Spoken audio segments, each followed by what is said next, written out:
El problema emocional del mal, por William Lane Craig. Después de hablar del problema intelectual del mal y de demostrar de que Dios, la maldad y el sufrimiento no son incompatibles, Craig habla de el problema emocional del mal. Y él dice así: en resumen, el problema intelectual del mal, ya sea en sus versiones internas o externas, puede resolverse satisfactoriamente. Pero, por supuesto, cuando uno dice resolverse, significa resolverse filosóficamente. Todas estas maquinaciones mentales pueden ser de poca ayuda para alguien que sufre intensamente de algún mal inmerecido en la vida. Esto nos lleva al segundo aspecto del problema mencionado anteriormente, el problema emocional del mal. Para muchas personas, el problema del mal no es realmente un problema intelectual, es un problema emocional. Están dolidos por dentro y quizás amargados contra un Dios que les permitiría a ellos u otros sufrir así. No importa que haya soluciones filosóficas al problema del mal, no les importa y simplemente rechazan a un Dios que permite el sufrimiento que encontramos en el mundo. Es interesante que en los hermanos Karamazov de Dostoyevsky, en los que el problema del mal se presenta tan poderosamente, a esto se reduce realmente el problema. Iván Karamazov nunca refuta la solución cristiana al problema del mal. En cambio, simplemente se niega a tener algo que ver con el Dios cristiano. Prefiero permanecer con mi sufrimiento no vengado e indignación insatisfecha, incluso si estoy equivocado, declara. El suyo es simplemente un ateísmo de rechazo. ¿Qué se puede decir de aquellos que están trabajando bajo el problema emocional del mal? En cierto sentido, lo más importante puede no ser lo que uno dice en absoluto. Lo más importante puede ser estar allí como un amigo cariñoso y un oyente comprensivo. Pero algunas personas pueden necesitar un abogado, y nosotros mismos podemos tener que lidiar con este problema cuando suframos. ¿El teísmo cristiano tiene los recursos para tratar ese problema también? Ciertamente que sí, porque nos dice que Dios no es un creador distante o un fundamento impersonal del ser, sino un Padre amoroso que comparte nuestros sufrimientos y heridas con nosotros.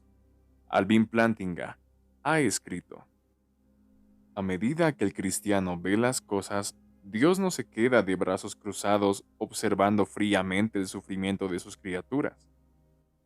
Él entra y comparte nuestro sufrimiento. Él soporta la angustia de ver a su Hijo, la segunda persona de la Trinidad, consignado a la muerte amargamente cruel y vergonzosa de la cruz. Algunos teólogos afirman que Dios no puede sufrir. Yo creo que están equivocados. La capacidad de Dios para el sufrimiento, creo, es proporcional a su grandeza. Excede nuestra capacidad de sufrimiento en la misma medida en que su capacidad de conocimiento supera la nuestra. Cristo estaba preparado para soportar las agonías del mismo infierno, y Dios, el Señor del universo, estaba preparado para soportar el sufrimiento consiguiente a la humillación y la muerte de su Hijo. Estaba dispuesto a aceptar ese sufrimiento para vencer el pecado y la muerte y los males que afligen a nuestro mundo, y para conferirnos una vida más gloriosa de lo que podemos imaginar. Entonces, no sabemos por qué Dios permite el mal. Sin embargo, sabemos que estaba dispuesto a sufrir en nuestro nombre, a aceptar sufrimientos de los que no podemos formar ninguna concepción. Fin de la cita. Cristo soportó un sufrimiento más allá de toda comprensión. Soportó el castigo por los pecados del mundo entero. Ninguno de nosotros puede comprender ese sufrimiento. Aunque era inocente, voluntariamente sufrió un sufrimiento incomprensible para nosotros. ¿Por qué? Porque Él nos ama inmensamente. ¿Cómo podemos rechazar a quien dejó todo por nosotros? Cuando comprendemos su sacrificio y su amor por nosotros, esto coloca el problema del mal en una perspectiva completamente diferente.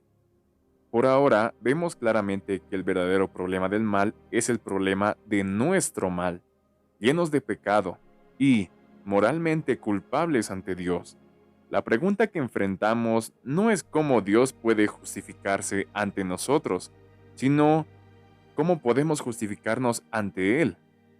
Cuando Dios nos pide que suframos un sufrimiento que parece inmerecido, inútil e innecesario, la meditación en la cruz de Cristo puede ayudarnos a darnos la fortaleza moral y el coraje necesario para llevar la cruz que se nos pide que carguemos.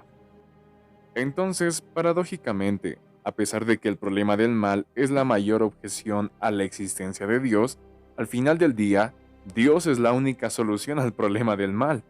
Si Dios no existe, entonces estamos encerrados sin esperanza, en un mundo lleno de sufrimiento gratuito y no redimido.